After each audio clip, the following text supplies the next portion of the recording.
छोड़ी ना। अरे छोड़त न बानी। आप भी ना एकदम से एकदम बुझेबे ना। अरे छोड़ी। अरे रहना का हो जागिलू। रउआ भी पकड़ ली ना तो छोड़बे ना करी ना। छोड़ी हम कतना दिन छोड़ी ना। अरे छोड़त न बानी। आप भी ना एकदम से एकदम बुझेबे ना कहीं भी गले लगा ली ना। अरे गले तू एकदम बुढ़बा के बाड़ू। प्यार घर में निकल जाला कि कहीं प्यार कर लिहल जाला। जान हम तारा खातिर न देखो हम सोची ना कि तू घर से निकल न तो जतरा बना के निकल ये से तारा गले लागी ना तारा से ये हम सोची ना कि तारा से प्यार कम मत रखो।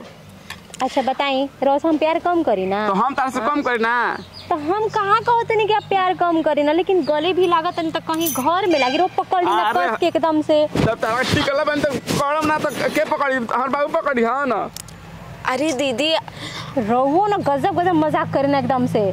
ठीक है जल्दी जा टाइम से 4 बजे आ जी हो। सुनी हम जाते हैं ठीक है। देखिए अगर हमारी नौकरी लग जाए ना तो रउआ के पहले वो गाड़ी खरीदम ठीक बा ना आ गाड़ी पर रउआ घूमम। अरे हमार पति हमार ठीक बा ना। बाद में किनी हो पहले जाके तैयारी कर।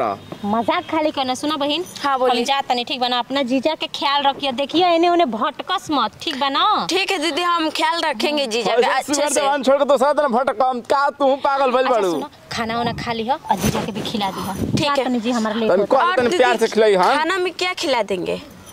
अरे खिला दी हो हम बनैले बानी जो जेवन मांगम तो उन्हें खिलाई हो। ठीक है ना ठीक है बाय बाय। ठीक बा जा लव यू। ताहरा लेखा मेहरान रहता हम साझे बिहान तोड़ जाई तबे साली आ हाल बा। ठीक है ठीक बा। हाँ सुनो ना हाँ ताहर दीदी आने आ दिहन कम से कम चलो पुअरवा के पिछवरिया खेला पूरे दिन ही। हां पिछवरिया होई उन्हीं खेला होई। ठीक है चल चलिए उधर चलो तो आही दादा हम कितना भुलक्कड़ बानी ना। देखो मोबाइल छोड़ देनी घर ही में कि उनके पास बैठे अब मोबाइल ना लेम तो फोन कैसे करब उनका भी। हम एक तो लेट भइल बा ओही बहुत भुलक्कड़ हनी हम। अरे आओ ना काहे भाग रही हो। हम कहाँ भाग रहे हैं। हाँ सुनो जब प्यार करने का मन करेगा ना हाँ तब इधर आना। ठीक है काहे कि गाला में नू एकदम मजा आता है। हाँ एकदम गर्मी भी आता है सब वैसे भी हम फोन पे देखे ना बहुत ही मजा आता है इसमें पूरा में। बताएं इतना मिनी स्कर्ट इतना वाला लेके आ रहा है तुमको ठीक है। कब लेके आ रहे हैं। स्मार्ट लोगों की कब लेके आएंगे तो। हाँ रबड़ वाला क्या बोलते हैं फोम वाला चोली लेकर आएंगे तुम्हारे लिए। ठीक है तो हाँ टेंशन मत लो। तुम्हारे दीदी के छोड़ो पता नहीं दीदी तुम्हारी ड्यूटी कर रही थी तुम्हारे साथ मजा लेंगे रात में उसके साथ मजा लेंगे ठीक है ना। ठीक है टेंशन मत लो। अब ये बोले है ना कि दीदी के पता मत चलने देना। वो कैसे जानेगी। हाँ आप पहले गले लगो आप ही आप गले लगो। ओ भगवान जी ये सब का करता नहीं जी। अरे कुछ नहीं करते क्या समझावत नहीं कि अपन मर्द। हे राम हम कभी अपना पति के बारे में ऐसा सोचले भी ना रहनी कि हमार पति इतना गिरल घटिया काम करी हन। अरे तुमको पता नहीं है तारा को हाल कही कि समझावत रही कि देखो नहीं है ससुरा में जेबू तो प्यार ऐसे कॉल करे के बा। हम ना सब सुननिया ठीक ना सब सुननिया हम हमारा पे विश्वास नहीं तार बहनियों पे विश्वास ना बा अपन बहनियों पे विश्वास ना करबू। अरे दीदी वही सिखा रहे थे बात मानो ना तुम।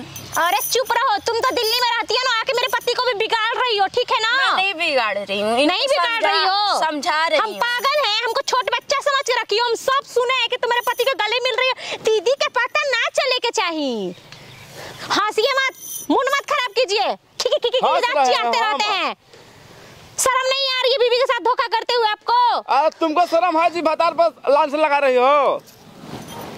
मतलब नहीं की है मेरे सर पे हाथ रखिए तुम्हारे कसम। अभी हमको मारना चाहते हैं हम समझ गई नहीं 10 साल हम समझ गई नहीं। 10 साल तारा का मुंह कुछ कहीं नहीं आज मुंह लगा तारा के।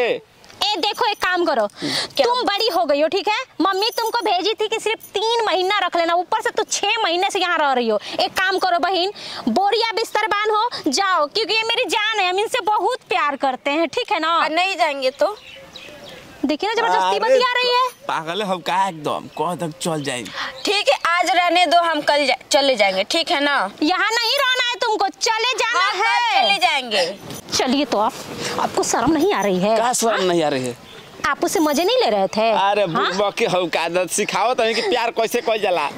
प्यार तारा तो जब आई लहू तब तारा प्यार करे आवत रहे तो हमें नहीं दिल्ली सिखाई में रहेले दिल्ली में ओके पता बा कि कैसे प्यार करे के बा लइकन के कैसे पीछे घुमावे के बा हाथी प्यार कर सिखावत रहे ओकरा के हाथी प्यार दे कि आज के बाद अगर टच कदम से जूता से मारम रहुआ के ठीक बनाओ सही बताओ तनी हम गलती करम तो ना मारब हमरा के अरे साली तन टचे कदम त का हो गइल केवन कहे के सुहाग रात मना लेनी ओकरा संगे रहुआ के छुट्टा छोड़ देम तो रहुआ मनाइयो लेम ठीक बा ना अब हमरा संगे संगे काल से चलो स्कूल में चली रहुआ हो गए